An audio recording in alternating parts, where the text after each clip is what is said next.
Hello students, welcome back to Yatin classes. और आज की क्लास के अंदर हम कवर करने वाले हैं अपना एक और इम्पॉर्टेंट चैप्टर जिसका नाम है banking, commercial bank and central bank. पूरा का पूरा चैप्टर कवर करवाऊंगा। क्वेश्चन बेटा 4 या 6 नंबर में का आना ही आना है। ठीक है, तो छोड़ के तो जाना ही नहीं है। सारी चीजें कवर करवाने वाला हूं कि क्या क्या चीजें इसमें से पूछी जा सकती हैं, क्या-क्या फंक्शंस होते हैं। बस पूरी वीडियो को बिना स्किप करे देखते चले जाना। एक बार में पूरा बैंकिंग ना आपके दिमाग में बिठा दूँगा। तो चलिए स्टार्ट करते हैं। तो बेटा बैंकिंग चैप्टर के अंदर सबसे पहले मैं बात करता हूँ कॉमर्शियल बैंक और सेंट्रल बैंक की। तो बेटा आज तक आप लोगों ने जितने भी बैंक देखे हैं, वो सारे कौन से बैंक देखे हुए हैं? Commercial bank. आप लोगों ने पंजाब नेशनल बैंक देखा होगा, आपने स्टेट बैंक ऑफ इंडिया देखा होगा, आप लोगों ने कैनरा बैंक देखा होगा, आपने ओरिएंटल बैंक ऑफ कॉमर्स था, पंजाब नेशनल बैंक के साथ मर्ज हो गया है। ठीक है, एचडीएफसी है, एक्सिस बैंक है, आईसीआईसीआई है। जितने भी ये सारे बैंक हैं, ये कौन से बैंक है बेटा? कॉमर्शियल। ध्यान रखना, हर देश का एक ही शेर होता है। और हमारे देश का शेर कौन है बेटा? हमारे देश का शेर है आरबीआई। ठीक है, तो RBI is the father of the banking system. सबसे बड़ा कौन? आरबीआई। सब कुछ कौन संभाल रहा है? Facilitator, regulator, who? RBI. RBI का मतलब reserve bank of India. Bharat की बात करें या किसी और देश की बात करें, हर देश का ना एक सेंट्रल बैंक होता है। यूएसए का federal reserve system, Swiss bank आप लोगों ने बेटा सुना ही होगा। हमारे देश में रिजर्व बैंक ऑफ इंडिया, एक सेंट्रल बैंक, बाकी कॉमर्शियल बैंक। क्लियर हो रहा है? आज तक आप लोगों के अकाउंट कौन से बैंक में खुले हैं? हमेशा खुले हैं कॉमर्शियल बैंक में। सबसे पहले बात करेंगे कॉमर्शियल बैंक की कि क्या होते हैं कॉमर्शियल बैंक। तो बेटा देखो आगे बढ़ते हैं। अरे कॉमर्शियल बैंक क्या है? बेटा ध्यान रखना, कॉमर्शियल बैंक हमारे देश के ना बैकबोन कहलाती है। अगर ये एक दिन क्रैश हो गई, पूरे इंडिया ना उथल-पुथल हो चुका होगा। मतलब भाग-दौड़ मच चुकी होगी, लोगों का सबका पैसा बेटा बैंकों में है। मेरे को आज पेमेंट करनी होती है, निकालता हूँ पेटीएम, फ़ोन पे निकालता हूँ, फटाफट कर देता हूँ। चेक दे दिए, ठीक है? क्रेडिट कार्ड ले लो जी, डेबिट कार्ड ले लो। कौन दे रहा है? कॉमर्शियल बैंक, बैकबोन है बेटा। आज के टाइम पे अगर आप लोगों के घर में मैं कहूँ ना कि कैश निकाल दो, किसी के घर में बहुत बड़ी बात है कि 2 लाख रुपए, 3 लाख रुपए कैश निकल जाए। मैं ब्लैक मनी की बात नहीं है, नो काला धन, ओनली एक नंबर का पैसा। अगर एक नंबर का पैसा आपका है, आपने वो बैंक में जमा कर रखा होगा, ठीक है? अगर वो बैंक में पैसा जमा है, सोचो अगर कल को आप उस बैंक से पैसा नहीं निकाल पाए तो क्या होगा?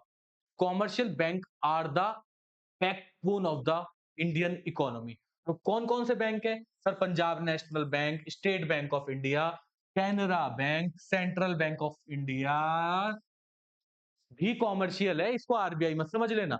ये एक बैंक ही है, सेंट्रल बैंक ऑफ इंडिया उसका नाम है। It is not RBI, RBI तो एक ही है, ये बैंक का नाम है, ये भी कॉमर्शियल बैंक है। क्या होते हैं? It is a financial institution which accepts deposit from the public and advances loan to the public. बेटा दो वर्ड पे फोकस करना, कीवर्ड्स पे खेल खेल रहा हूं मैं कि इकोनॉमिक्स में आपके जो मार्क्स आते हैं ना बेटा, वो कीवर्ड्स के ही आते हैं। ठीक है, कोई भी आपसे कहता हो कुछ भी लिख के आ जाओ, कुछ भी बस पेपर भरने हैं, गाने लिख दो, ये वो लिख दो, मत सुनना किसी की। 5 टीचर बैठे होते हैं और आपके ना मजाक उड़ रहा होता है, उस टाइम पे हंस रहे होते हैं सारे के सारे कि इनके माइंड में ये बिठा दिया है कि जो सामने चेकर बैठा है वो पागल बैठा हुआ है। बेटा बिल्कुल भी पागल नहीं है। चेकर को अपने वर्ड्स चाहिए इकोनॉमिक्स के अंदर, और वो वर्ड्स क्या हैं? वो वर्ड्स हैं आपके कीवर्ड्स। जैसे यहाँ पे एक्सेप्ट डिपॉजिट आ गया, एडवांस लोन आ गया। हर वीडियो में ना यही कवर करवाने की कोशिश कर रहा हूँ, आंसर राइटिंग में करना क्या है, कैसे मार्क्स आप लोगों को लेके आने हैं अपने एग्जाम्स के अंदर। ठीक है, आगे बढ़ते हैं। Beside these two functions it perform several other function. तो बेटा सबसे इंपॉर्टेंट चीज इसकी फंक्शंस पढ़ने हैं। कॉमर्शियल बैंक क्या है और कॉमर्शियल बैंक के फंक्शंस क्या होते हैं? यहां तक कोई दिक्कत? आई होप यहां तक आप लोगों को समझ में आया होगा। आगे बात करते हैं बैंक के फंक्शंस की। ठीक है, फंक्शन कितने पार्ट में डिवाइड है? एक है प्राइमरी फंक्शन और एक है आपका कौन सा फंक्शन? Secondary function. कौन कौन सा फंक्शन है? प्राइमरी फंक्शन, और एक कौन सा है? Secondary function. बेटा प्राइमरी फंक्शन क्या क्या है? Acceptance of deposit and advancing loans. किसी भी फाइनेंशियल इंस्टीट्यूशन, वर्ड समझना, फाइनेंशियल इंस्टीट्यूशन को बैंक बनने के लिए उसे दो फंक्शन परफॉर्म करने ही करने पड़ते हैं, और वो ये दो हैं बेटा। ठीक है, आपने बजाज फाइनेंस सुना होगा, महिंद्रा फाइनेंस सुना होगा। क्या होते हैं बेटा वो? These are financial institution, they are not bank. Bank क्यों नहीं है सर? बेटा वो लोन तो देते हैं, मैं बिल्कुल मानता हूं कि वो लोन देते हैं, बट वो आपका पैसा जमा नहीं करते। जिस दिन कोई इंस्टीट्यूशन पैसा जमा करने लग जाए लोगों का और लोगों को लोन देने लग जाए, वो बैंक बन जाता है। क्लियर हो गया? मान के चलो भाई, एक और चीज समझते हैं यहाँ पे कि मैं बैंक के पास गया, ठीक है, और बैंक ने लोन दिया, तो बैंक क्या चार्ज करेगा? इंटरेस्ट। बैंक क्या चार्ज करने वाला है बेटा? इंटरेस्ट। इसी इंटरेस्ट को क्या बोलते हैं? बैंक का प्रॉफिट। ठीक है। कॉमर्शियल बैंक काम ही प्रॉफिट के लिए करते हैं, ये बहुत अभी आगे ना काम आने वाला है। कॉमर्शियल बैंक को मतलब नहीं है भाई, वो तो कहता है हम तो प्रॉफिट कमाने के लिए बैठे हुए हैं, हम तो प्रॉफिट कमाएंगे। ठीक है, इसका कैसे इंपैक्ट पड़ेगा आगे जाके इकोनॉमी पे अभी देखते हैं। अगला क्या क्या फंक्शन है? Overdraft facility, discounting of exchange agency function, general utility function, इन सबको बेटा डिटेल में कवर करवाने वाला हूं अगले आप लोगों की स्लाइड्स के अंदर। और एक बहुत इंपॉर्टेंट फंक्शन है, इंपॉर्टेंट है एक फंक्शन, वो मैंने अभी आप लोगों के लिए बचा के रख रखा है। सबसे पहले बात करते हैं एक्सेप्टेंस ऑफ डिपॉजिट की। डिपॉजिट, डिपॉजिट है ना बैंक में तीन तरीके से होते हैं। एक सेविंग अकाउंट, सेविंग अकाउंट किसका खुलता है? इंडिविजुअल्स का। मेरा जो अकाउंट खुलेगा, आपके पापा का जो अकाउंट होगा, सबके कौन से अकाउंट होंगे? Saving account. दूसरा है बेटा करंट अकाउंट। करंट अकाउंट किसका ओपन होता है? करंट अकाउंट हमेशा फर्म्स का ओपन होता है। आपका कभी करंट अकाउंट ओपन नहीं हो सकता। आपको अपनी फर्म बनानी पड़ेगी, कोई बिजनेस बनाना पड़ेगा, कोई कंपनी बनानी पड़ेगी, तभी करंट अकाउंट ओपन होता है। तो सर सेविंग में और करंट में क्या डिफरेंस है? बेटा सेविंग अकाउंट में अगर आप पैसा जमा करते हो ना, तो बैंक आपको इंटरेस्ट देती है, और करंट अकाउंट में अगर पैसा जमा करते हो ना, तो बैंक आपसे उल्टा पैसा लेती है। वो कहती है हम सर्विसेज दे रहे हैं भाई, तुम्हारी बिजनेस के अकाउंट्स को मेंटेन कर रहे हैं, हम अपना उल्टा चार्ज काटेंगे। No interest, only service charges. तीसरा है टर्म डिपॉजिट या फिर फिक्स्ड डिपॉजिट। टर्म डिपॉजिट को क्या नाम से जाना जाता है बेटा? टाइम डिपॉजिट के नाम से। टाइम डिपॉजिट मतलब एफडी। एक बार पैसा जमा कर दिया, 5 साल बाद पैसा निकालोगे, इंटरेस्ट मिलता रहेगा। क्या उसे कभी भी निकाल सकते हो? कभी भी नहीं निकाल सकते। ठीक है, ये आप लोगों का टाइम डिपॉजिट होता है कि एक वक्त के बाद ही आप पैसा निकालते हो। तो सबसे पहला फंक्शन क्या परफॉर्म किया कॉमर्शियल बैंक ने? एक्सेप्टेंस ऑफ डिपॉजिट, आपका पैसा जमा किया। तो बेटा ये तीन कीवर्ड्स फिर से बता रहा हूं, कौन कौन से? सेविंग अकाउंट, करंट अकाउंट और फिक्स डिपॉजिट के टर्म्स में आपका पैसा जमा किया जाता है। क्लियर? दूसरा क्या काम करते हैं भाई साहब? ये दूसरा काम करते हैं लोन देने का। लोन लेने का काम करते हैं ना, आपको गाड़ी लेनी है, आपको घर लेना है, कहां पे जाओगे? बैंकों के पास। बैंक आपको लोन देगा भाई। तो यहाँ पे बात कर रहा है, after keeping a certain percentage of deposit as reserve, bank give loan to the borrower. कुछ पैसा अपने पास रखने के बाद, ध्यान से समझना, मैंने 1,000 रुपए बैंक के पास जमा करे, बैंक है ना उसमें से मान लेते हैं 10%, ये पूरा डिटेल में समझाऊंगा चीजें। 100 रुपए रखेगी, कितने रुपए का लोन दे देगी सबको? 900 रुपए का। 900 का लोन दे दिया उन्होंने, ठीक है। कह रहा है लोन किस किस फॉर्म में दिया जा सकता है? कह रहा है कि कैश रिजर्व, आपके करंट असेट के बेस पे आपको लोन दे देंगे। फर्म गई, कह रहा है हमारे पास इतने के करंट असेट्स हैं, बैंक आपको लोन दे देगी। दूसरा डिमांड लोन। डिमांड लोन का मतलब है किसी भी टाइम पे बैंक आपसे वापस अपना पैसा मांग सकती है। बैंक से आपने लोन ले लिया, बैंक ने कहा ये डिमांड लोन है, जिस दिन हमें पैसों की डिमांड करेंगे ना, आपको पैसा जमा करना पड़ेगा। तीसरा कह रहा है short term loan, that is collateral. Collateral का मतलब आपको लोन मिल जाएगा, बट आपको कुछ चीज कोलेटरल रखनी पड़ेगी। कोलेटरल का मतलब होता है गिरवी रखनी पड़ेगी। मैंने जाके सोना गिरवी रख दिया, लोन लेके आ गया, मैंने अपनी गाड़ी गिरवी रख दी, मैं लोन लेके आ गया। ठीक है, these are some examples of loans की किस तरीके से बैंक लोन प्रोवाइड करवाता है। ठीक है, इसमें जो मोस्ट मोस्ट इंपॉर्टेंट पॉइंट है ना, वो मैं अपने आप लोगों को बता दूंगा, और इसको रीड कर लो, अच्छे से समझ लो। और इसके अलावा क्या फंक्शंस प्रोवाइड करवा रही है, तो ये मैंने आप लोगों की पूरी स्लाइड बना के रख रखी है। सबसे पहला है बेटा ओवरड्राफ्ट फैसिलिटी। ओवरड्राफ्ट का मतलब क्या होता है? ओवरड्राफ्ट का मतलब होता है बेटा जब बैंक का पैसा नेगेटिव में जा सके। बैंक का पैसा नेगेटिव मतलब बैंक क्या करती है, अगर आपकी क्रेडिट वर्दिनेस अच्छी है, तो आपको एक फैसिलिटी दे देगी कि भाई सुनो, हमने आपको ओवरड्राफ्ट फैसिलिटी दे दी 2 लाख रुपए की। मतलब आपको जब भी पैसों की जरूरत पड़ेगी तो बार बार डॉक्यूमेंट्स लाने की जरूरत नहीं है। आना, चेक साइन करना, अपनी कुछ ड्यूटीज है उन्हें परफॉर्म करना, कुछ फॉर्म्स है वो भर देना, एक दो आधे घंटे में आपको पैसा मिल जाएगा। बट कितना मैक्सिमम? 2 लाख रुपए। ठीक है, 2 लाख लिमिट नहीं है, मैं बता रहा हूं कि आपको अगर 2 लाख की लिमिट बैंक ने दी, तो उस 2 लाख रुपए में से जितना पैसा आप निकालोगे ना, इंटरेस्ट उतने पे ही जाएगा। ऐसा नहीं कि मैंने 50,000 रुपए निकाले, अब मेरे को इंटरेस्ट देना पड़ेगा 2 लाख पे। तो 2 लाख आपको क्रेडिट कार्ड आप लोगों ने सुना होगा, उसी टाइप से ओवरड्राफ्ट फैसिलिटी होती है। Withdraw against current account. एक चीज समझ में आ रही है, ये मेरे को नहीं मिलेगा, ये किसको मिलेगा हमेशा? फॉर्म्स को। Overdraft facility. अगला, discounting bills of exchange. Discounting bills of exchange का मतलब क्या होता है बेटा? जब दो फर्म्स के बीच में ट्रांजैक्शन होती है और वो ट्रांजैक्शन क्रेडिट पे हो रही हो। फॉर एग्जांपल मान के चलो कि ए फर्म और बी फर्म के बीच में कोई ट्रांजैक्शन हुई है। ए ने बी से सामान खरीदा, ए को पेमेंट करनी है, ए ने बी को एक बिल दे दिया। इन्होंने कहा कि आज से 3 महीने बाद आप ये बिल हमारे को वापस दे देना और हम आपको इसके बदले पैसा दे देंगे। ठीक है? ए के पास क्या आ चुका है? बिल। सामान किसके पास जा चुका है? बी के पास। पैसा कब मिलेगा? अब से 3 महीने बाद। कौन देगा? बी देगा। किसको देगा? ए को देगा। यहां तक क्लियर? ए को पैसों की जरूरत 1 महीने बाद ही पड़ गई। ठीक है? मान के चलो 10 लाख रुपए का बिल था। ए को पैसों की जरूरत 1 महीने बाद ही पड़ गई। ए क्या करे? बी से तो कह नहीं सकता क्योंकि बी ने तो बिल कितने महीने का दिया हुआ है बेटा? 3 महीने का। क्लियर? बी क्या ए क्या करेगा? ए उस बिल को लेके जाएगा बैंक के पास।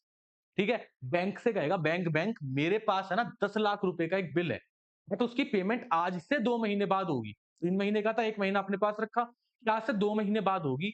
आप एक काम करो, इस बिल को आप रख लो और मुझे पैसे दे दो। बैंक कहेगा कोई बात नहीं, दे देगा ना भी पैसा? हाँ जी। नहीं दिया तो तेरे से लूंगा। ठीक है जी, मैं दे दूंगा। बैंक ने वो बिल रखा, उसको पैसे दे दिए। क्या पैसे पूरे दिए जाएंगे? नहीं, चार्जेस काटेगा बैंक। बैंक को भी तो पैसा कमाना है, मैंने बताया स्टार्टिंग में ही। प्रॉफिट कमाने के लिए बैंक बैठा हुआ है। 10 लाख के आपको मान के चलो 9,80,000 रुपए उन्होंने दे दिए। आपका बिल डिस्काउंट कर दिया किसने? आपके कॉमर्शियल बैंक ने। कह रहा can discount bill before maturity. 3 महीने का बिल आप पहले ही जाके पैसा ले सकते हो, बट कुछ चार्जेस तो देने पड़ेंगे ना। 2 पॉइंट क्लियर हो गए। तीसरा कह रहा है जनरल यूटिलिटी फंक्शंस। तो जनरल यूटिलिटी फंक्शंस के अंदर देखते हैं कि क्या क्या है। अच्छा, हमने एजेंसी छोड़ दी, कोई बात नहीं, पहले जनरल यूटिलिटी देख लेते हैं। कह रहा है bank provide certain services to the general public. Locker facility. Bank के सारे लॉकरों में पैसे मेरे होंगे, है ना? लॉकर फैसिलिटी का मतलब क्या होता है? लॉकर फैसिलिटी का मतलब है कि बैंक में जाओगे, आपको एक लॉकर प्रोवाइड करवाता है बैंक। आप अपना कोई भी कीमती सामान इस लॉकर में रख सकते हो और हम इसकी सेफ्टी की गारंटी देते हैं। पर आज के युग के अंदर जैसा मैं न्यूज़ वगैरह चलती रहती है, तो लॉकर भी सेफ नहीं रहे, चोर उन्हें भी तोड़ के ले जाते हैं। ठीक है? दूसरा लेटर ऑफ क्रेडिट इश्यू कर देते हैं, ट्रैवलर्स चेक दे देते हैं। ट्रैवलर्स चेक का मतलब क्या होता है बेटा? आप घूमने के लिए गए, अब आप कैश तो कैरी कर नहीं सकते, क्या पता वहाँ पे विदेशों में एटीएम हो ना हो। आप बैंक के पास जाओगे, बैंक से कहोगे लो जी बैंक पकड़ो 10 लाख रुपए, मैं जा रहा हूँ घूमने। क्या पता मेरा बैग चोरी हो जाए, रह जाए। कुछ ऐसा करो कि आपका चेक भी चल जाए और मेरा सारा काम भी हो जाए। बैंक ने आपको ट्रैवलर्स चेक बना के दे दिया। कहीं भी रुको, कुछ भी करो, किसी फ्लाइट से जाओ, ये ट्रैवलर्स चेक दे देना। ट्रैवलर्स चेक ऐसे काम करता है कि पैसा पहले पहुँच चुका है। अब उस ट्रैवलर चेक के थ्रू मान के चलो मैं होटल में रुका, 1 लाख रुपए का बिल आया, मैंने उसे ट्रैवलर चेक दे दिया। वो चेक बैंक में डालेगा, तुरंत उसको पैसा मिल जाएगा। ठीक है? मुझे पैसा ले जाने का झंझट खत्म हो गया, that is travellers cheque. Letter of credit. Letter of credit कह रहा है at the time of inflation और डिफ्लेशन, जब महँगाई और मंदी चल रही होती है ना, तो उस टाइम पे लेटर ऑफ क्रेडिट भी इश्यू करे जाते हैं कि भैया आपको लोन मिलेगा या नहीं मिलेगा, आपकी क्रेडिट वर्दिनेस। सीधी-सीधी बात है, लेटर ऑफ क्रेडिट का मतलब है आपकी क्रेडिट वर्दिनेस को बारे में बता देता है। आप कितना क्रेडिट ले सकते हो। 3 पॉइंट क्लियर हो गए, सिंपल से पॉइंट है। जो इसका मोस्ट इंपोर्टेंट फंक्शन है वो अभी बात बताऊँगा इसके बाद वाला। एक रह गया था हमारा एजेंसी फंक्शन। एजेंसी फंक्शन की तरफ आ जाओ। Correct, collection and payment of various item such as dividend, interest, insurance premium etcetera. भैया बैंक ना आपके बिहाफ पे बहुत सारे आइटम्स की पेमेंट भी करता है और बहुत सारे आइटम्स की आपकी रिसीट भी लेता है। फॉर एग्जांपल मेरी घर की इंस्टॉलमेंट जा रही है, मेरे को कुछ नहीं करना होता, बैंक फोन करता है 5 तारीख को, भाई इंस्टॉलमेंट जानी है, पैसे रख लेना अकाउंट के अंदर। 5 तारीख को ऑटोमेटिकली पेमेंट डिडक्ट हो जाती है। मैंने अपने रिचार्ज को ऑटो पे किया हुआ है, जैसे ही मेरा रिचार्ज खत्म होता है ऑटोमेटिकली वो रिचार्ज हो जाता है। ये सब फैसिलिटीज मुझे कौन प्रोवाइड करवा रहा है? Commercial bank. ठीक है? Purchase and sale of securities on behalf of the customer. आप लोगों को पता होगा एक डीमैट अकाउंट आप लोगों को ओपन करना होता है, और वो डीमैट अकाउंट जो ओपन करता है उसको हैंडल कौन कर रहा होता है? आपका कॉमर्शियल बैंक। आपको शेयर खरीदने, शेयर बेचने, सब में हेल्प करवाता है आपको एक अलग से। ठीक है? तीसरा, transfer of fund from one place to another. आपको आज के टाइम पे कहीं पे भी पैसा भेजना है, इनकी हेल्प ले सकते हो। और चौथा, underwriting of new share and also undertake private placement of new share. अगर आपको कोई भी शेयर खरीदने हैं, ठीक है, अंडरराइट करने हैं, आप लोगों ने सभी अकाउंट्स के अंदर टर्म्स पढ़ी होंगी। अगर आपको ये वाले काम करने हैं तो आप किसकी हेल्प ले सकते हो? बैंकों की। जहां पे बैंक अकाउंट पैसों की बात आ गई ना और आपको फोन से पेमेंट करनी है, कॉमर्शियल बैंक ही करवाएगा। ये चार सब बेसिक फंक्शन थे भाई थोड़े से। ठीक है? तो इसका सबसे इंपॉर्टेंट फंक्शन जो एग्जाम में एक कह सकते हैं फेवरेट है, जो पूछा ही पूछा जाना है, वो बेटा आता है आपका ये, that is credit creation bye commercial bank, या फिर इसे बोलते हैं money creation bye commercial bank. ये सबसे इंपॉर्टेंट है, जो मैंने बताया था आप लोगों के लिए सरप्राइज रहेगा। This is the most important function of commercial bank. मैंने आपको बताया था बेटा, कॉमर्शियल बैंक ना प्रॉफिट कमाने के लिए काम करता है। कॉमर्शियल बैंक का काम ही यही है कि उसे क्या कमाना है, उसे कमाना है बेटा प्रॉफिट। उसे मतलब नहीं है देश में कितना लोन जा रहा है कितना नहीं जा रहा। क्लियर हुआ? ध्यान समझना। कॉमर्शियल बैंक है important supplier of money in the economy. एक इंपॉर्टेंट सप्लायर है, पैसे को सप्लाई करता है इकोनॉमी के अंदर, which contribute to money supply by credit in terms of demand deposit. ध्यान से इस टॉपिक को समझना, बहुत ही अच्छा है। मैंने मनी सप्लाई आप लोगों को पिछले चैप्टर में बताया था कि मनी सप्लाई क्या होता है। मनी सप्लाई का बात होता है money held by public at a particular point of time. इतना पैसा लोगों की जेब में और लोगों का बैंक में जमा है। जो बैंक में जमा है उसे बोलते हैं बेटा डिमांड डिपॉजिट। ध्यान से समझना है ना। Banks are able to create credit which in far excess of the initial और प्राइमरी डिपॉजिट। ठीक है, इसको पहले हम बात को समझते हैं कि कहना क्या चाहता है इसके अंदर कवि। यहां पे आते हैं, क्रेडिट क्रिएशन है क्या बेसिकली। आपने कितना पैसा जमा करा, आपका कितना पैसा रखा जाता है और कितना लोन पे दे दिया जाता है। ध्यान से समझना कि एक इनिशियल डिपॉजिट हुई 1,000 रुपए की। ठीक है, पेन चेंज कर लेते हैं। एक बंदे ने 1,000 रुपए बैंक में जमा करे। क्लियर। एक एलआरआर होता है, इसे भी अभी क्लियर करता हूं कि मान के चलो 10% पैसा ऐसा है जो बैंक को अपने पास रखना होता है। बैंक ने कितने रुपए रखे, 100 रुपए। ठीक है, बाकी का सारा क्या कर देगी बैंक, लोन। भाई बैंक बैठी लोन देने के लिए। बैंक इज द मीडिएटर, और कह सकते हैं कि चैनलाइज करवाता है फंड्स को। आपका पैसा सर्कुलर फ्लो में पड़ा था, आपका पैसा इन्वेस्टर तक पहुंचाने का काम किसका है, बैंकों का। ठीक है, तो बैंक ने 100 रुपए रखे। ये 100 रुपए क्यों रखे, पूरा भी डिटेल में बता रहा हूं। 900 का लोन ले लिया। अब आपको एक चीज पता होगी बेटा कि जब भी कोई लोन लेता है ना, उसको कभी भी कैश में पैसा नहीं मिलता बैंक से। या तो उसके अकाउंट में ट्रांसफर होगा या उसे चेक मिलेगा। अब मान के चलो मैंने लोन लिया, कितने रुपए का लोन लिया, 900 का, मुझे क्या मिला, चेक। अब इसमें एक एजम्पशन माननी है कि entire banking system is one unit. पूरा बैंक ही एक ही बैंक है पूरे देश के अंदर, और कोई बैंक ही नहीं है। स्टेट बैंक ऑफ इंडिया ही है, मान के चलो एक ही बैंक है पूरे देश के अंदर। ठीक है, तो 900 रुपए का लोन यहां पे आ गया। इसने कितना परसेंट रखा होगा, 10%। ये समझ रहे हो। 900 रुपए का जब मेरे को लोन मिला तो मुझे चेक की फॉर्म में मिला होगा। वो मैंने चेक जाके कहां पे जमा करवा दिया बेटा, वो चेक सर जाके जमा करवा दिया बैंक में। बैंक के पास फिर से कितने रुपए आ गए, 900 रुपए आ गए। बैंक ने फिर से 90 रखे, तो तीसरा बंदा ढूंढ लिया, उसे कितने रुपए का लोन दे दिया, 810 रुपए का लोन दे दिया। अब तीसरे बंदे ने 810 रुपए लिए, उसको भी चेक मिला होगा या उसके अकाउंट में पहुंचे होंगे, फिर से बैंक के पास पैसा पहुंच गया। देख रहे हो, बैंक आपस में पैसा घुमाता जा रहा है और मार्केट के अंदर एक बंदे के डिपॉजिट को लोन पे लोन क्रिएट करे जा रहा है। इस तरीके से पैसा कमा रहा होगा आपका कॉमर्शियल बैंक। 810 रुपए में से 81 रखे और सॉरी 81 रखे और 729 का आपका लोन दे दिया। समझ रहे हो, ये प्रोसेस कंटिन्यू चलती चलती चली जाएगी भाई। कब तक जाएगी, ये भी सारी चीजें आप लोगों को भी क्लियर करूंगा। यहां तक आया समझ में। अब इस आंसर को आपको करना किस तरीके से है। बेटा देखो, मैंने आपको फिर बताया था, आंसर राइटिंग बहुत ही इंपॉर्टेंट है इकोनॉमिक्स में। और ये क्वेश्चन है ना, उठा के देखना पिछले चैप्टर्स, पिछले साल के एमसीक्यूज में, अपने हाफ ईयरली उठा लेना, अपने प्री बोर्ड्स उठा लेना। ये क्वेश्चन तो पूछा ही पूछा गया होगा। एक्सप्लेन क्रेडिट क्रिएशन या money creation bye commercial bank. सबसे पहले आपको डेफिनेशन लिखनी है, जो मैंने आप लोगों की लिख रखी है। उसके बाद जो आपको बेटा सबसे इंपॉर्टेंट चीज करनी है, वो है इसकी एजम्पशंस। ठीक है, एजम्पशंस पे का फोकस रखना। अगर आपने, मैं जब कॉपी चेक कर रहा था, एक बच्चे ने ना पूरा का पूरा सही लिखा हुआ था, उसने ना एजम्पशंस नहीं लिखी बेटा, और मेरे को उसका एक नंबर काटना पड़ गया। क्योंकि सीबीएसई कह रहा है भाई, जो जो चीजें मैं मांग रहा हूं ना, वो तो मुझे मिलनी चाहिए। अगर आपको वो नहीं मिलती ना, आप नंबर काटो। एजम्पशन उसने नहीं लिखी। एजम्पशन क्या थी कि the entire commercial banking system is only one unit. पूरा बैंक ही एक यूनिट है। और दूसरा, the receipt and payment in the economy are routed through the banks, that is all payments are made through cheque and receipt are deposited in the banks. सारी की सारी payment और सारी की सारी रिसीट किसके थ्रू हो रही है, बैंकों के थ्रू। ठीक है, कोई भी चेक आ रहा है, कोई भी पेमेंट हो रही है, बैंक के थ्रू।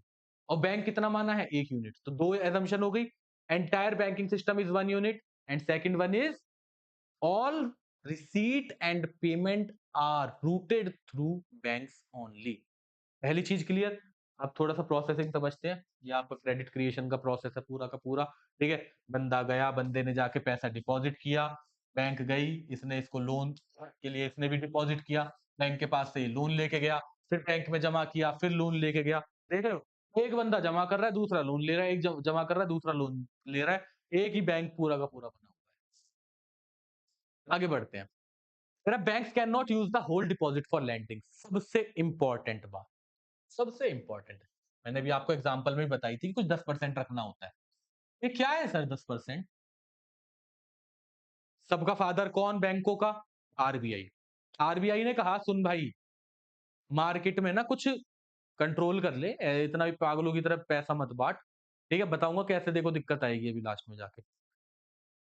बैंकों को आरबीआई ने कहा कि भाई सुनो, लोन दो, कोई दिक्कत नहीं है मुझे, बट मेरी कुछ कंडीशंस हैं, उन्हें आपको फॉलो करना पड़ेगा। अब वो कंडीशंस की बात करता हूं।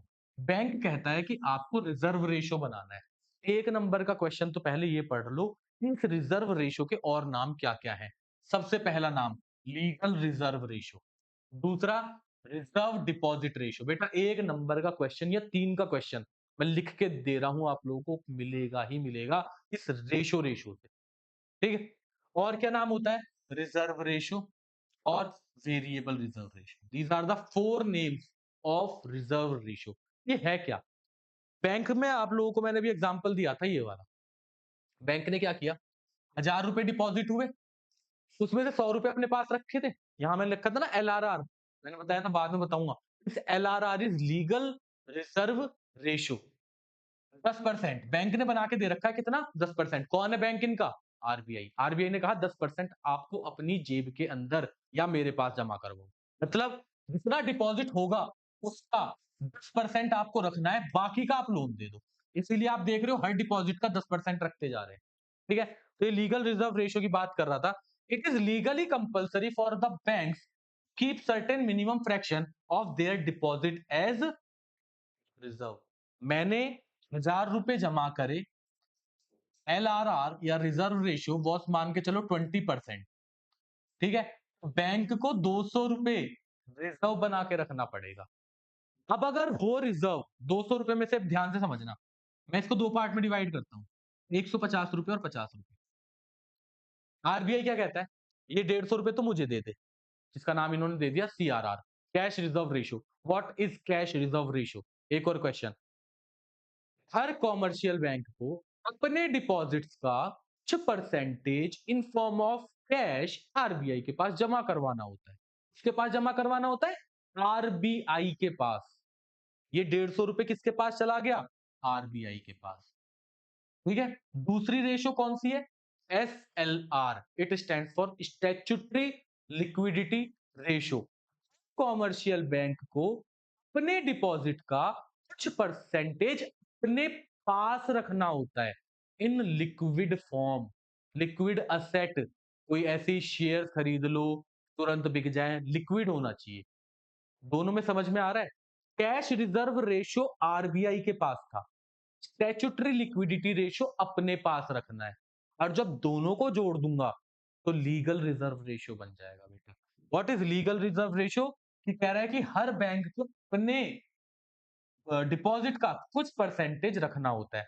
मेरा लीगल रिजर्व रेशियो कैसे निकलता है? सीआरआर प्लस एसएलआर करके। कह रहा है कि bank can not keep 100% as reserve. क्या बैंक से सारा रिजर्व रख सकती है? फिर लोन क्या देगी, पैसा कहां से कमाएगी? अगर आरबीआई को और अपने पास ही रख लेगी तो बैंक क्यों खुले हुए लोन तो दे ही नहीं पाएगी वो। तो कह रहा है सारा रिजर्व नहीं रखना, कुछ परसेंटेज। और वो परसेंटेज किसने डिसाइड किया है? आरबीआई ने। ठीक है, can cap as indicated by central bank. Central bank बताएगा कितना परसेंटेज रखने वाले हो। यहां तक कोई दिक्कत, कोई प्रॉब्लम आप लोगों को?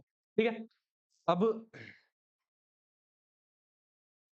मैंने आप लोगों को एग्जांपल बताया था ये वाला। देखो, ये जो सबसे पहले आई,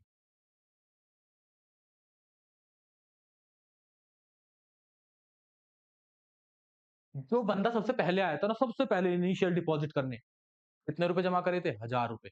इस इनिशियल डिपॉजिट को बेटा प्राइमरी डिपॉजिट बोलते हैं। ये बहुत इंपॉर्टेंट क्वेश्चन है। इनिशियल डिपॉजिट को क्या बोलते हैं? Primary deposit. उसके बाद जितने डिपॉजिट होते जा रहे हैं ना ये वाले कहलाते हैं बेटा सेकेंडरी डिपॉजिट। कौन से डिपॉजिट है? Secondary deposit. पहले राउंड में जो पैसा जमा कराया है पहली बार, बिना लोन लिए मैंने पैसा कमाया, ठीक है, मेरी सैलरी आई, सैलरी जाके बैंक में जमा हो गई, ठीक है, इसे कौन सी डिपॉजिट बोलूंगा? Primary deposit. उसके बाद बैंक ने कुछ परसेंटेज रखा और किसको दे दिया? एज अ लोन दे दिया, उसे क्या बोलूंगा बेटा मैं? Secondary deposit. क्लियर हुआ यहां तक? ठीक है, आगे बढ़ते हैं। ये मैंने पूरा का पूरा आप लोगों को जो एग्जांपल बताया था इसी को एक्सप्लेन कर रखा है। Suppose a new deposit of 1000 is made by depositor into bank.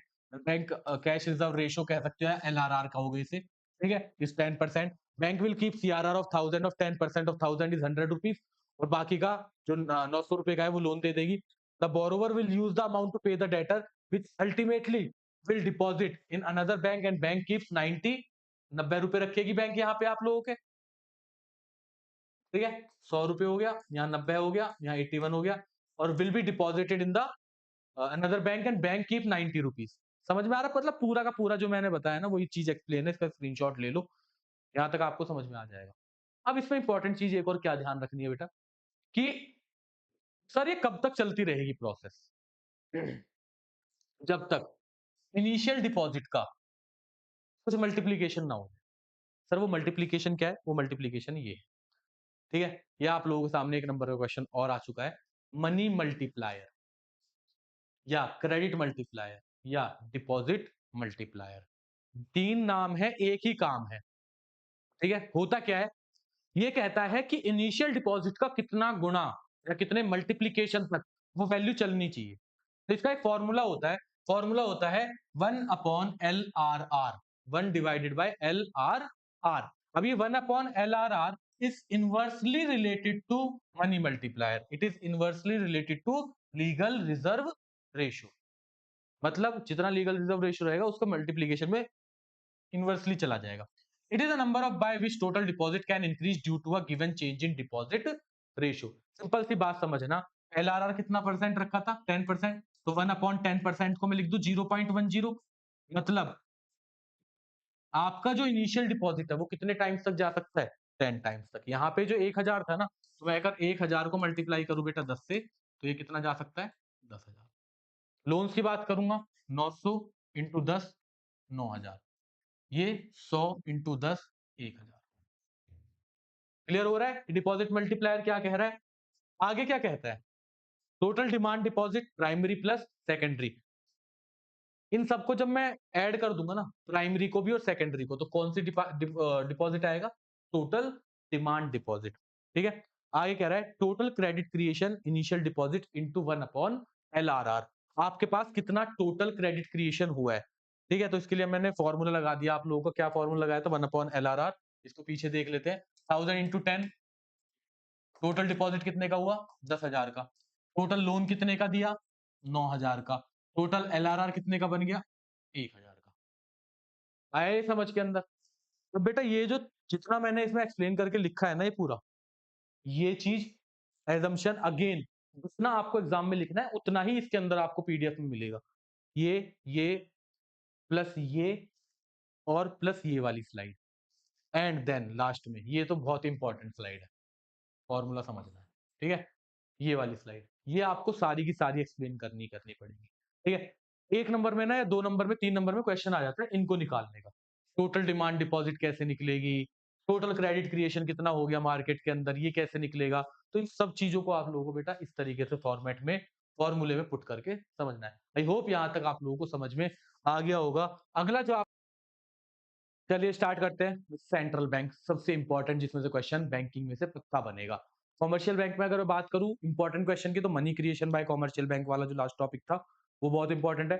बात करते हैं सेंट्रल बैंक की। ठीक है, सेंट्रल बैंक में आप लोगों को दो चेहरे दिखाई दे रहे होंगे, ठीक है। वैसे इनका मैम का कोई लेना देना है नहीं वैसे इतना, पर फिर भी समझ लो। चीफ और फाइनेंस मिनिस्टर श्रीमती निर्मला सीतारमन, और ये हमारे आरबीआई के गवर्नर है जिनको हमने संजय मल्होत्रा के नाम से जानते हैं। सेंट्रल बैंक बेटा, सेंट्रल बैंक हर एक कंट्री का एक ही होता है, और हमारे देश का कौन है? Reserve bank of India.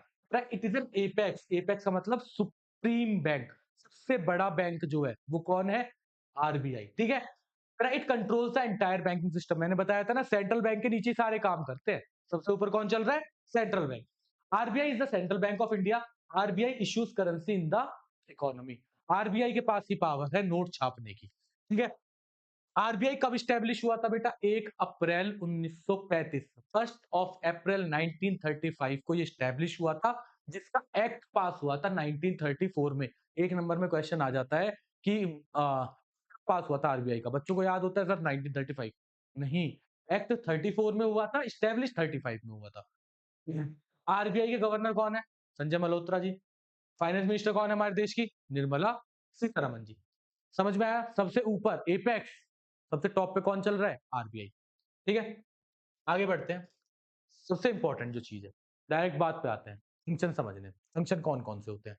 पहला कह रहा है करेंसी अथॉरिटी। इसको एक और नाम से जानते हैं, बैंक ऑफ इश्यू। थोड़े गले में दिक्कत हो गई बोलते बोलते, कंटिन्यू समझ लेना।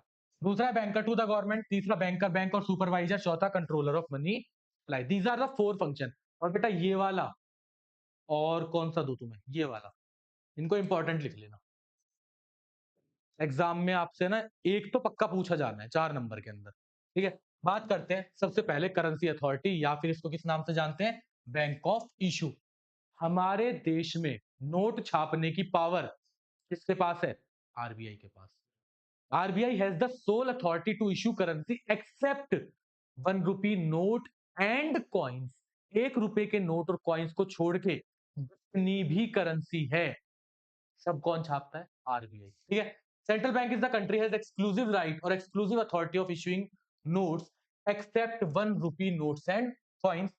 These are issued by ministry of finance. तो बेटा 1 रुपए का जो नोट है ना, 1 रुपए का नोट जो है और कॉइन है, उसे कौन छापता है? उसे मिनिस्ट्री ऑफ फाइनेंस छापती है। ठीक है, the 1 rupee note bears signature of finance secretary. जो 1 रुपए का नोट होता है उस पर किसके सिग्नेचर मिलेंगे आपको? हमेशा फाइनेंस सेक्रेटरी के। बाकी जितने भी नोट्स हैं सब पे किसके मिलेंगे? गवर्नर के। Who is the governor of India? Sanjay Malhotra. Other currency bear signature of RBI governor. Currency issued by central bank has unlimited legal tender in the economy. जो आरबीआई ने नोट छापे हैं ना, यार अनलिमिटेड लीगल टेंडर है, कोई मना नहीं कर सकता। आपको पेमेंट करनी है, करो, सबको एक्सेप्ट करनी पड़ेगी। ठीक है, currency issued by RBI is it's monetary liabilities को थोड़ी देर में समझाता हूँ कि जो आरबीआई इशू करती है ना करेंसी, उसकी वो लाइबिलिटी है बेटा। वो गवर्नमेंट से कुछ चीज लेके, ट्रेजरी बिल्स लेके, उसके बाद ही नोट छापती है। ठीक है, बैंक को से जब भी पैसों की जरूरत पड़ती है, सरकार जाती है, भाई पैसा दे। पहुंचे भैया गवर्नर जी के पास, पैसा दे दो। गवर्नर ने कहा ओ जी बैठो बैठो, बिल्कुल मोदी जी आप आए हैं पैसे लेने के लिए, देंगे आपको पैसे, बट हमारी भी कंडीशन है कि हम आपको पैसे ऐसे नहीं देंगे। हमें पैसों के लिए आपसे क्या चाहिए? कुछ सिक्योरिटीज चाहिए, और सिक्योरिटी का नाम होता है treasury bills. When government incurs a deficit in budget, जब गवर्नमेंट को पैसों की जरूरत पड़ रही है, उनके बजट में डेफिसिट आ गया, they borrow from RBI by selling their treasury bills. क्या बेच देते हैं बेटा? ट्रेजरी बिल्स को बेच देते हैं। Central bank acquire the security and issues new currency. Central bank बेटा इन सिक्योरिटीज को लेती है और नए नोटों को दे देती है, छाप देती है। इसी को बोलते हैं डेफिसिट फाइनेंसिंग या फिर मोनेटाइजिंग द गवर्नमेंट डेट। बहुत इंपॉर्टेंट टर्म है। नए नोट छापने को क्या कहा जाता है? Deficit financing.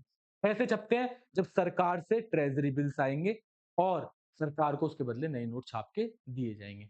Bank of issue clear हुआ? ठीक है, 1 रुपए का नोट, और दिखाता हूं साइन किसके आते हैं। यहाँ आपके सामने 1 रुपए का नोट आ रहा है, किसका नाम लिखा हुआ है? Government of India.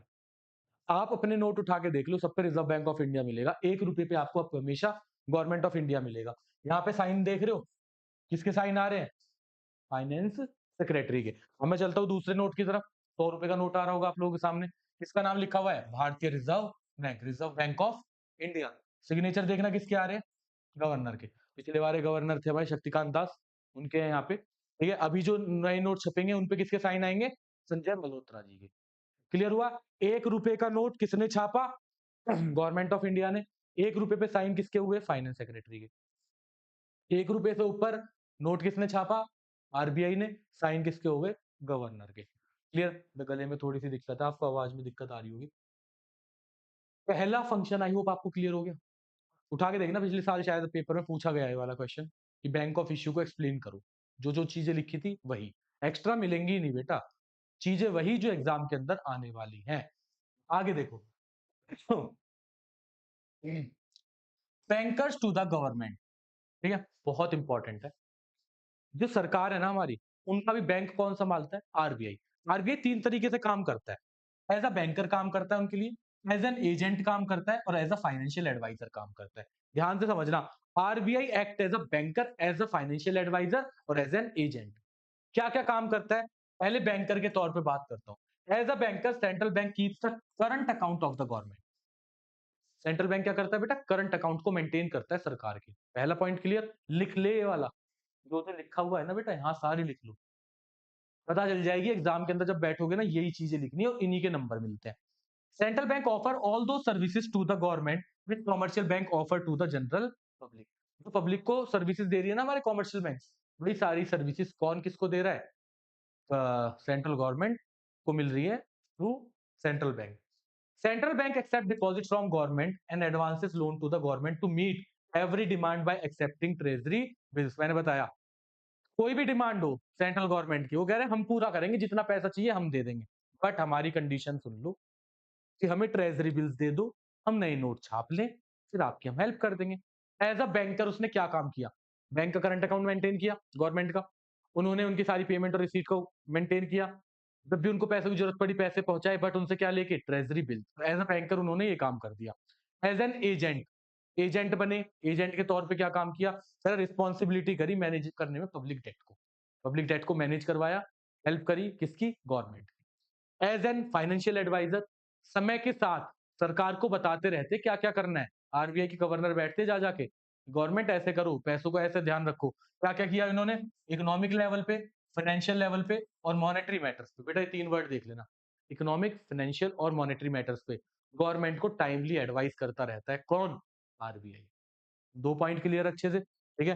स्क्रीनशॉट ले लेना, पूरी की पूरी पीडीएफ मैं अपने टेलीग्राम चैनल पे डाल दूंगा। टेलीग्राम आप लोगों को डिस्क्रिप्शन में मिल जाएगा, वहां से जाना, फटाफट डाउनलोड करना, पूरी पीडीएफ आप लोगों को वहीं मिलेगी। आगे, बैंकर्स बैंक और सुपरवाइजर, ये भी मैंने आप लोगों को स्टार्टिंग में बताया कि सबसे इंपॉर्टेंट जाने वाला है। दो बताए हैं मैंने, बैंकर टू द गवर्नमेंट और बैंकर्स बैंक, जो इस बार के एग्जाम के अंदर आपके इंपॉर्टेंट पॉइंट जा रहे हैं। देखो, यहाँ पे दो पॉइंट बोले हैं, as a banker, as a supervisor.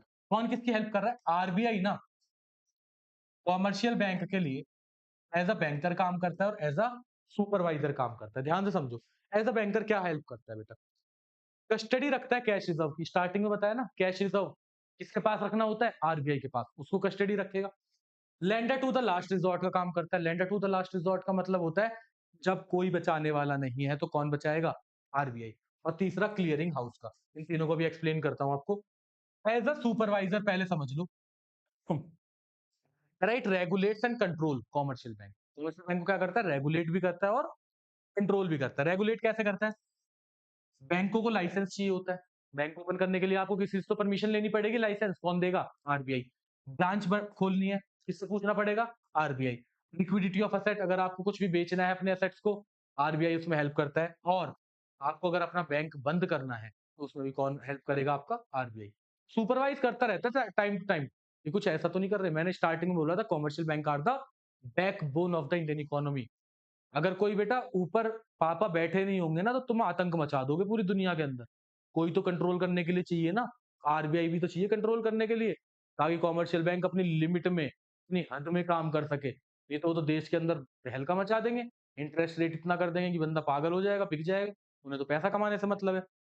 Control कैसे करते हैं? कह रहे पीरियोडिकली इंस्पेक्शन करते हैं। इस चीज का इंस्पेक्शन करते हैं, उनकी फाइल्स का, उनके अकाउंट्स का, किसके? Commercial bank.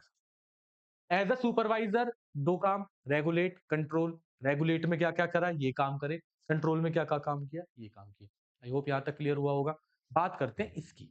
As a banker, as a banker उसने तीन काम करे। सबसे पहला काम किया custodian of cash reserve. Cash reserve क्या होता है? कैश रिजर्व एक रेशियो होती है, एक परसेंटेज होता है जो हर कॉमर्शियल बैंक को अपने डिपॉजिट्स का percentage in form of cash RBI के पास जमा करवाना होता है। क्लियर यहां तक? Cash, so commercial banks are required to keep a certain portion of their deposit with central bank known as cash reserve. Clear? दूसरा, lender to the last resort. आपकी लड़ाई हो गई बेटा, कोई बचाने नहीं आया। आपने अपने लेवल पे सब कुछ काम कर लिया, दोस्त बुला लिए, कुछ और काम कर लिए, तो आपको लगा ना कि अब मैं फंस चुका हूं, कौन आएगा बचाने? पापा। वही कॉमर्शियल बैंक के पापा आएंगे। कॉमर्शियल बैंक ने कोशिश करी, जो जो काम कर सकते थे, लास्ट में बचाने के लिए कौन आया? Central bank. Central bank at the time of financial emergency directly या इनडायरेक्टली उनकी हेल्प करता है। It mean central bank helps commercial bank directly और indirectly at the time of financial crisis. Central bank assist through discounting और approved securities and bills of exchange. कैसे help करता है? उनको है ना कुछ जैसे उनसे कहेगा लाओ अपने बिल दो, मैं पैसा दे रहा हूं, मैं 2 महीने बाद उससे ले लूंगा। जब तुम्हारे को कोई पैसा देने वाला ना हो तो कौन देगा? आरबीआई। बट किसको? ओनली बैंकों को। क्लियर यहां तक? लास्ट है क्लियरिंग हाउस। बेटा क्लियरिंग हाउस का काम करता है। Being a holder of cash reserve it becomes easier to act as clearing house. बेटा क्लियरिंग हाउस क्या है? फॉर एग्जांपल मान के चलना, मैंने बताया था कैश रिजर्व रेशियो हर बैंक को एक दूसरे के पास रखना होता है, ठीक है? मेरे पास एक एटीएम है, ये है मेरे पास एसबीआई बैंक का, ठीक है? मैं एक मशीन पे जाता हूँ जो थी पंजाब नेशनल बैंक की, मैंने इस एटीएम को लगाया और यहाँ से 10,000 रुपए निकाल लिए, ठीक है? मैंने क्या करा? 10,000 रुपए पीएनबी से निकाल लिए। पैसा किसकी जेब से गया? पंजाब नेशनल बैंक से। मेरा पैसा जमा किस में था? स्टेट बैंक में। Punjab National Bank State bank से नहीं कहेगा कि भाई ला 10,000 रुपए तेरा बंदा निकाल के लेगा, मेरे को दे दे। उसने कहा मैं नहीं दे रहा, जाओ क्या कर लोगे? उसने कहा ठीक है, पापा के पास जा रहा हूँ। पापा कौन बैठे थे? आरबीआई। आरबीआई के पास गया, आरबीआई ने कहा रुक जा लड़ाई मत करो। बोला तेरा पैसा भी मेरे पास जमा है, इसका भी पैसा मेरे पास जमा है, दिखा। वो पैसा लेके गया। मैंने कहा लो जी पर्ची देखो, इसके बंदे ने 10,000 रुपए निकाले, उन्होंने अपनी जेब से दे दिए पापा ने। क्यों? क्योंकि पापा के पास दोनों के पैसे जमा थे। कौन से जमा थे पापा के पैसे? Cash reserve ratio. आ रहा है ना समझ में? तो कह रहा है central bank can easily settle claims of various commercial bank against each other. अपनी लड़ाई कर लो कमर्शियल बैंक, जब नहीं मानते ना आपस में, बोला हम लड़ेंगे ही नहीं, हम किसी को बुला ही नहीं रहे, हम तो सीधा चल रहे पापा के पास, वही फैसला कर देंगे, क्योंकि पापा के पास दोनों के अकाउंट बैठे हैं। पापा कौन है यहाँ पे? आरबीआई। क्लियर हुआ यहाँ तक बेटा? ये था बैंकर टू द बैंक, बहुत इंपॉर्टेंट है, मैंने बताया इस बार के एग्जाम के अंदर पक्का मिलने वाला है आपको। लास्ट इस चैप्टर का क्वेश्चन, जो आप लोगों का चैप्टर नंबर 9 में भी, ठीक है, बहुत इंपॉर्टेंट आने वाला है, एक्सेस डिमांड और डेफिशिएंट डिमांड में। आपको मैंने जब कॉमर्शियल बैंक पढ़ाया था ना, उसमें मैंने बताया था कि कॉमर्शियल बैंक का बेटा काम क्या है? क्रेडिट क्रिएट करना, मार्केट में मनी सप्लाई बढ़ा दो। मार्केट में जब बेटा क्रेडिट क्रिएट होता है ना, मार्केट में बढ़ जाती है महंगाई। अब महंगाई बढ़ती है तो क्या सिचुएशन आएगी? महंगाई को अंग्रेजी में हम इन्फ्लेशन बोलते हैं और मंदी जब छाती है तो डिफ्लेशन बोलते हैं। हुआ क्या कि मेरे को फोन लेने के लिए जाना था, मेरे पास 10,000 रुपए थे, मैंने 1 लाख का फोन देखा, 10,000 रुपए दिए, 90,000 का लोन करवाया, तुरंत के तुरंत लोन लेके मैं अपना फोन लेके आ गया। क्रेडिट इजीली अवेलेबल है आज के टाइम पे। जब भी मार्केट में मनी सप्लाई ज्यादा होगी ना, तो महंगाई बेटा बढ़ेगी बढ़ेगी। तो महंगाई को भी कंट्रोल करना बहुत जरूरी हो जाता है, और इसके लिए सबसे पहले कौन आएगा आगे? आरबीआई। ये आरबीआई ही पूरे देश का पैसा, इकोनॉमिक टर्म्स को संभालता है। आ रहा है कुछ समझ में? हुआ क्या, महंगाई हो रही थी, मोदी जी के पास कॉल जाता है, महंगाई हो रही है आपके देश के अंदर, क्या कर रहे हो? ठीक है, बहुत सारे विपक्ष के नेता बैठे हुए थे। मोदी जी का ही नाम लेना पड़ेगा, बिकॉज अभी ऑप्शन ही नहीं है सामने, क्योंकि वो उन्हीं की सरकार चल रही है। तो मोदी जी ने फोन किया आरबीआई के गवर्नर को। आरबीआई गवर्नर कौन थे? संजय मल्होत्रा जी। उनसे कहा भाई महंगाई बहुत ज्यादा बढ़ रही है, कुछ ऐसा करो ना ये कंट्रोल हो जाए। उन्होंने कहा ठीक है जी, हमारे पास कुछ मेजर्स हैं, और हमारे मेजर्स का नाम है मॉनेटरी मेजर्स। कौन से मेजर्स है? Monetary measures. इसको मॉनेटरी पॉलिसी के नाम से भी जाना जाता है। दो मेजर्स हैं, एक है क्वांटिटेटिव और एक है क्वालिटेटिव। ठीक है, ध्यान समझे। इसके अंदर इन्होंने कुछ टर्म्स बता दी, पूरा का पूरा एक्सप्लेन करता हूं क्या करना है। महंगाई होगी, मार्केट में मनी सप्लाई ज्यादा होगी, तभी तो महंगाई होगी। महंगाई को कम करने के लिए मनी सप्लाई को क्या करना पड़ेगा बेटा? कम करना पड़ेगा। ठीक है, सबसे पहला देखते हैं repo rate. What is repo rate? ध्यान से समझ। मैंने कहा मेरे को घर खरीदना है, मेरे को घर खरीदना है, मेरे पास रखे हुए हैं 10 लाख रुपए, घर की कीमत है 1 करोड़ रुपए। मैं गया बैंक के पास, मेरा बैंक कौन है बेटा? एसबीआई। मैंने कहा बैंक बैंक 1 करोड़ रुपए दे दो। बोला 1 करोड़ क्यों दे दू, 10 लाख तो तेरे पास है, 90 लाख चाहिए ना, 90 लाख ले। उन्होंने कहा ठीक है। क्यों लेने हैं? मुझे घर खरीदना है। कितने दिन के लिए चाहिए? 1 साल के लिए चाहिए। ठीक है, या तो 1 साल के लिए चाहिएगा या 20 साल के लिए चाहिएगा, दोनों में से एक सिचुएशन है, दोनों को समझाऊंगा। मैं बैंक के पास गया, बैंक ने कहा ठीक है आपको लोन देते हैं, रुक जाओ अपने डॉक्यूमेंट दिखाओ। इतने में एसबीआई गया बेटा किसके पास, आरबीआई के पास। आरबीआई से कहा ना 90 लाख के लोन की जरूरत है। आरबीआई ने कहा क्यों, मतलब कोई बंदा आया उसको घर खरीदना है। उसने कहा ठीक है। आरबीआई ने एसबीआई को लोन दे दिया 7% पे। भैया देखो, आरबीआई को फ्री में थोड़ी बैठा है कि तू पैसा कमाएगा तो मैं भी कमाऊंगा। आरबीआई ने 7% पे लोन दिया, इसने मुझे दे दिया कितने परसेंट पे, 10% पे। इसने कितना परसेंट कमा लिया, 3%। किसने कमा लिया 3%, एसबीआई ने। एसबीआई का तो प्रॉफिट हो गया। जिस रेट पे आरबीआई ने स्टेट बैंक ऑफ इंडिया को लोन दिया था, इसी को बैंक रेट या फिर बेटा रेपो रेट बोलते हैं। ध्यान से समझना, बैंक रेट या रेपो रेट दोनों सेम टर्म है। मैंने यहां साल लिखे थे। अगर होगा शॉर्ट टर्म 1 साल से कम तो उसका नाम आ जाएगा रेपो रेट। और अगर आपने लोन लिया है 1 साल से ज्यादा, किसने, एसबीआई ने आरबीआई से, तो वहां पे आ जाएगा रेट क्या, bank rate. It is a rate at which central bank gives credit to commercial bank for long term needs and for short term needs के लिए क्या आ जाएगा आपका, रेपो रेट। क्लियर हुई टर्म। सर इसका क्या रोल होगा, बेटा महंगाई बढ़ रही है, महंगाई बढ़ रही है। आरबीआई के गवर्नर के पास संजय मल्होत्रा जी के पास मोदी जी का कॉल जा चुका है, महंगाई रोको।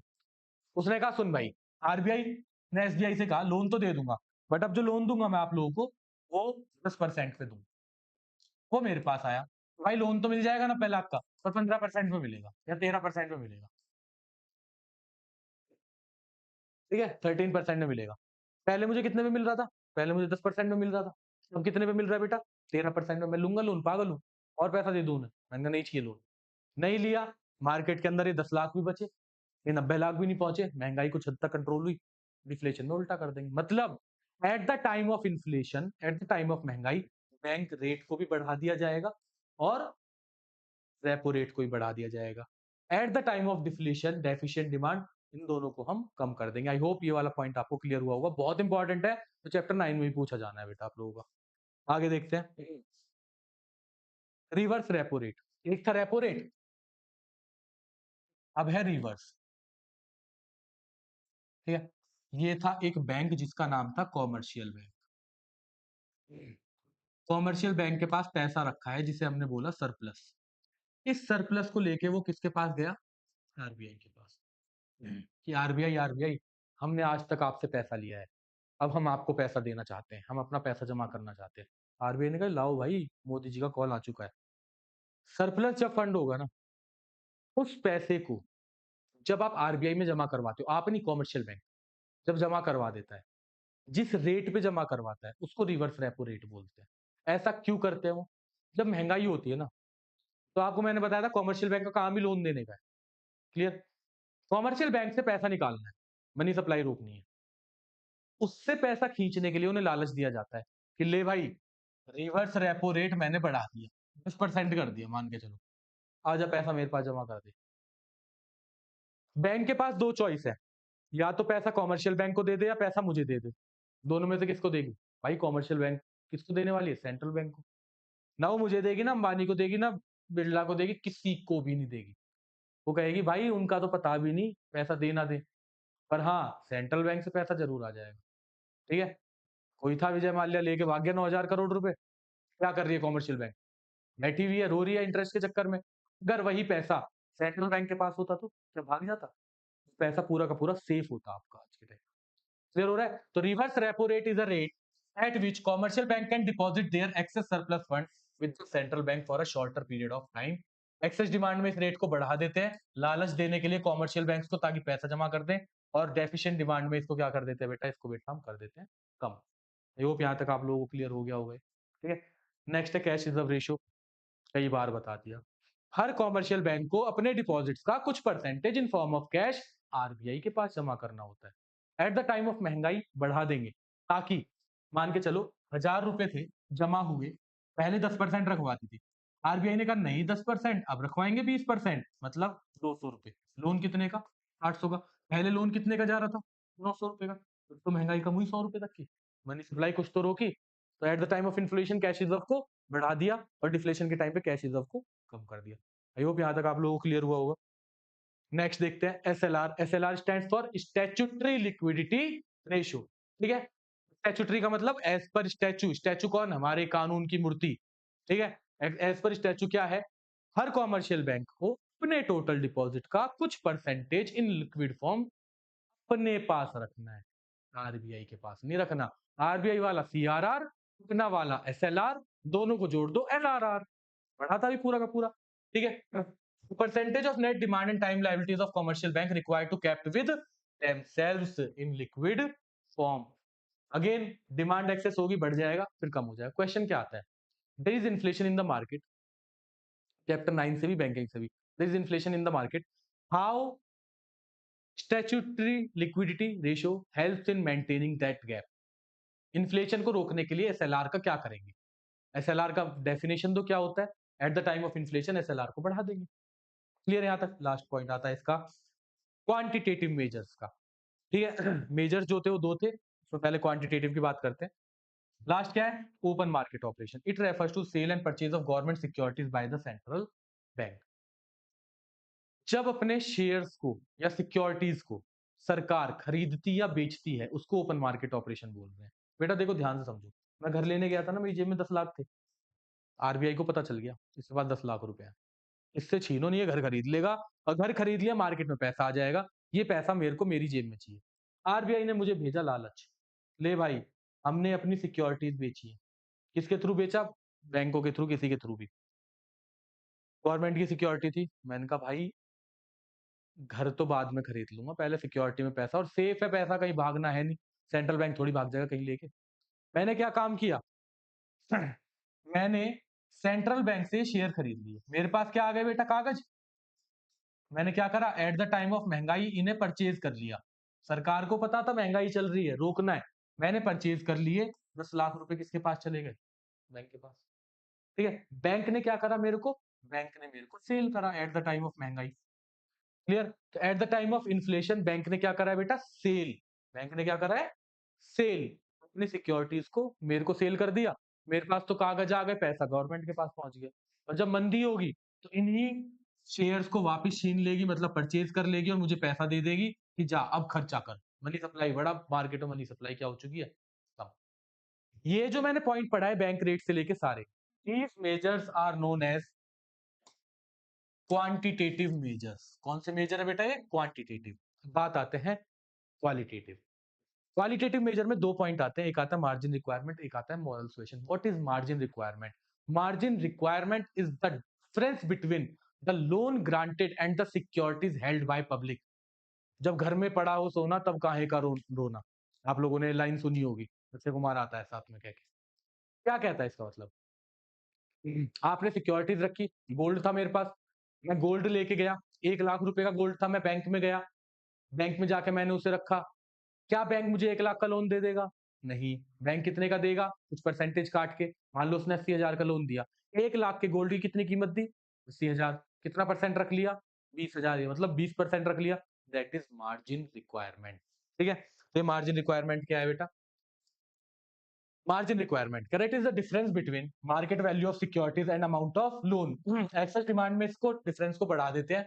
1 लाख के बदले कितने का लोन मिल रहा था? 80,000 का। गवर्नमेंट का आदेश, किसका? आरबीआई का। क्या?